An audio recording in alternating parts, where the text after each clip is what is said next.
Bem-vindo ao INCOR Talks, o podcast do INCOR HCFM USP. Olá pessoal, tudo bem? Bem-vindos ao nosso novo episódio do INCOR Talks, o podcast do Instituto do Coração.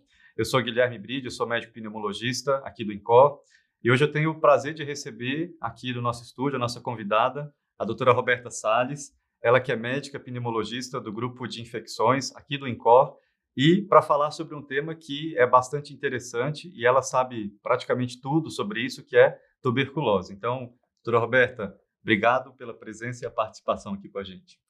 Ô, Bride, eu é que agradeço o convite, Guilherme. É gentileza do Guilherme dizer que eu sei quase tudo, mas é uma área que me interessa bastante mesmo. Muito bom. Bom, chefe, então para a gente começar a nossa conversa, eu queria só relembrar que teve um documento também da Sociedade Brasileira, que inclusive você foi uma das autoras, né, uma diretriz aí sobre doença pós-tuberculosa, porque hoje em dia a gente tem visto que a tuberculose ela é uma doença importante no Brasil, mas não só a tuberculose, como também as consequências pós-tuberculose, né, o que acontece com o paciente depois da doença.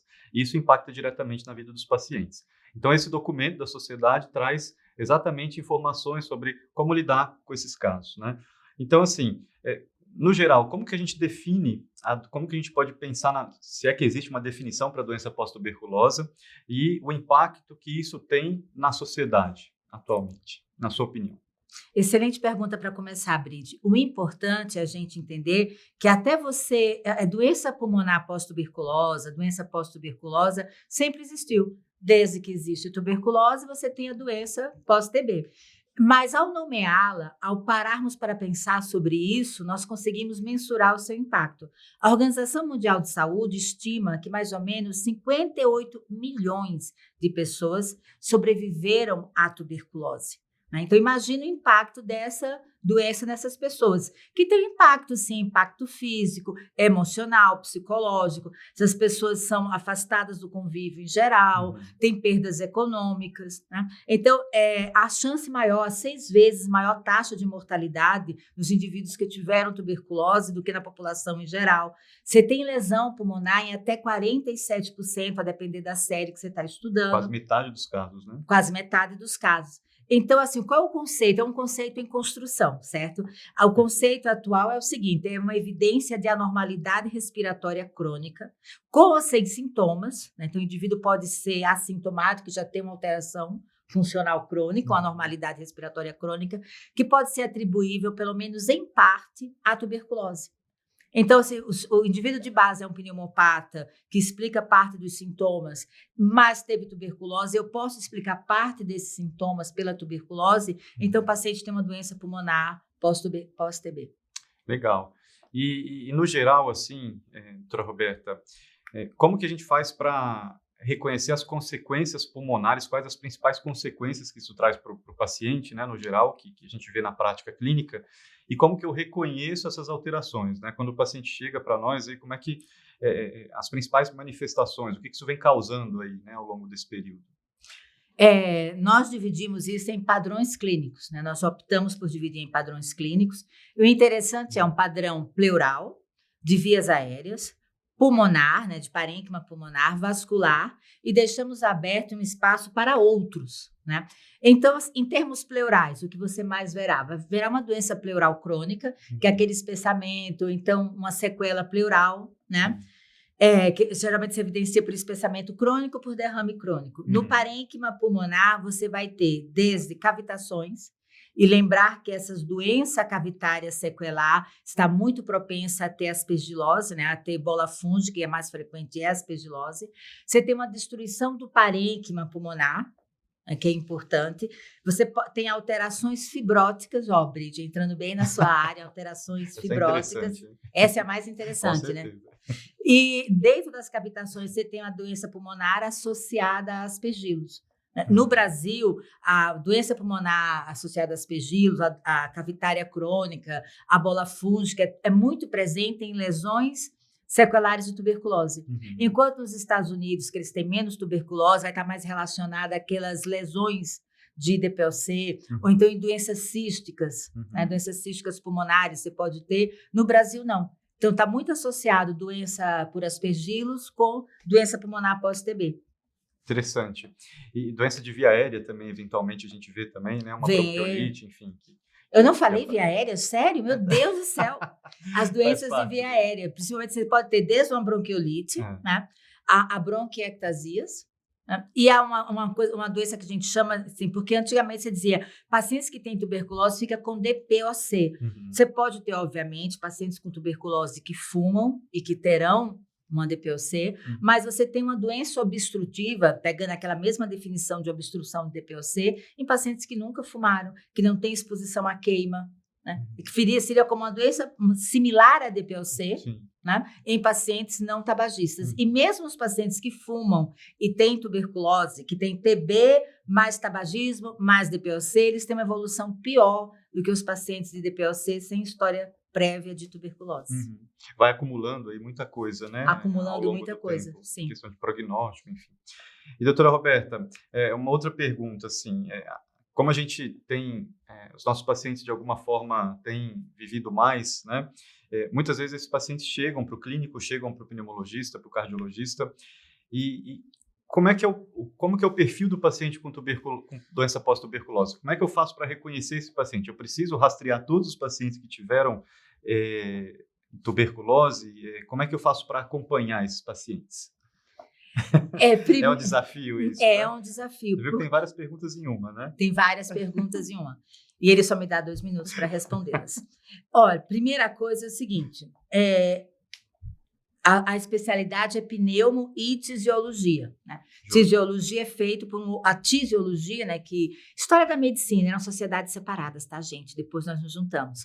Várias especialidades fazem tisiologia, clínica, medicina de família e comunidade, infectologista. E pela grande massa de doentes, o que a gente fazia? A gente tratava o doente e dizia tchau. Porque eu tenho uma massa de população muito grande para tratar. Hoje a gente vê que mesmo o Brasil está com uma incidência em torno de 38 casos por 100 mil habitantes, está mais ou menos estável, mas nós ainda estamos entre os 20 países com mais tuberculose no mundo.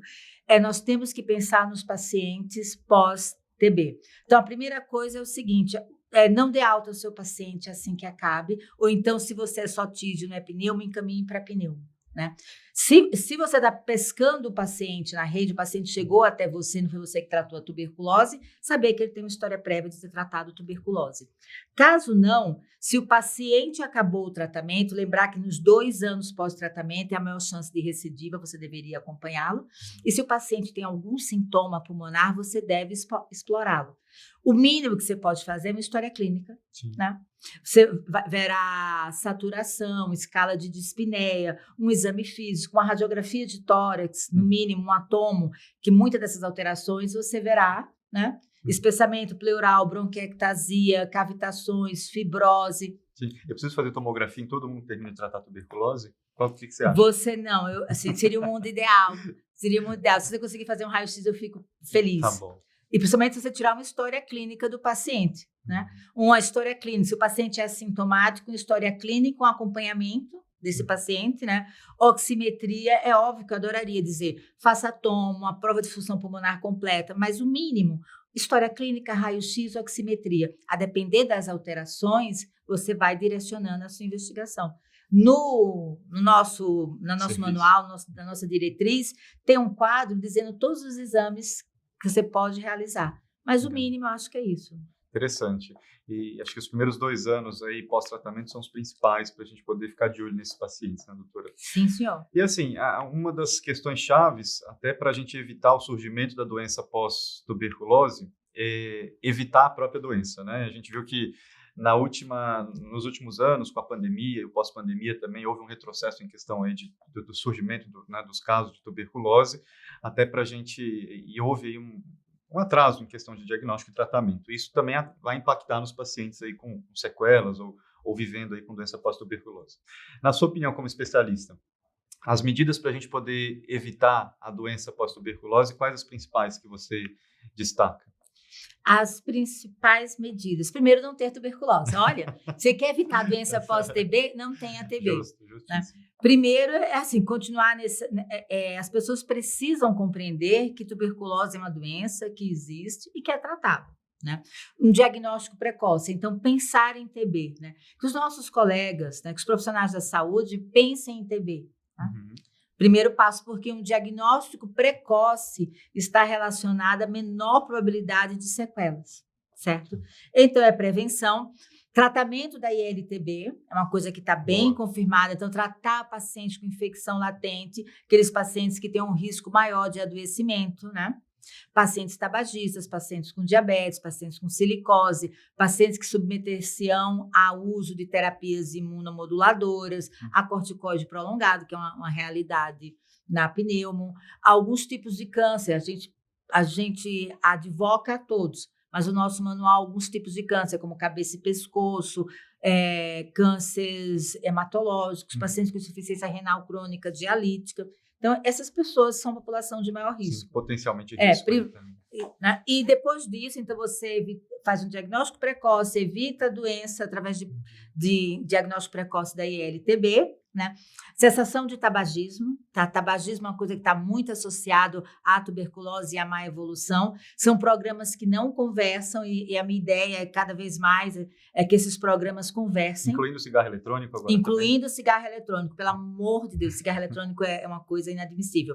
Porque, veja, ao programa de tabagismo, quando o paciente entra no programa de tuberculose, ele será visto, no mínimo, uma vez para a primeira consulta, um retorno para fechar o diagnóstico e 8 a 9 consultas durante o tratamento.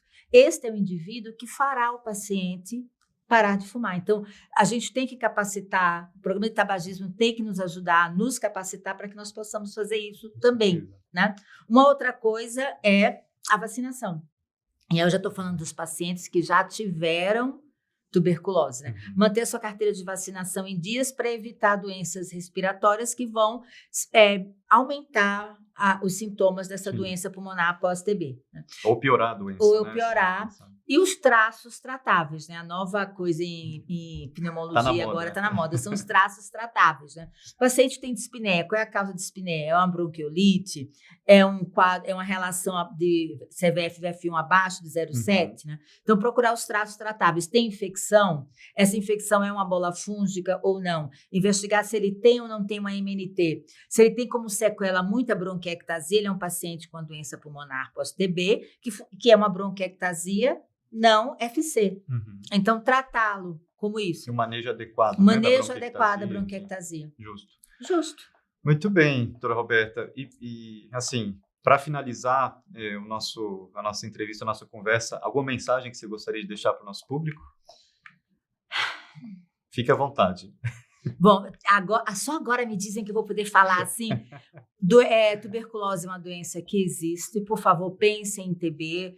Tosse crônica pode ser tuberculose e nada é mais impactante, né? É óbvio que nós somos a favor de métodos moleculares para diagnóstico de tuberculose, exames físicos para diagnóstico de doença pulmonar pós-TB, exames laboratoriais, teste ergométrico, teste cardiopulmonar, mas nada é mais impactante no serviço de saúde do que um médico bem treinado.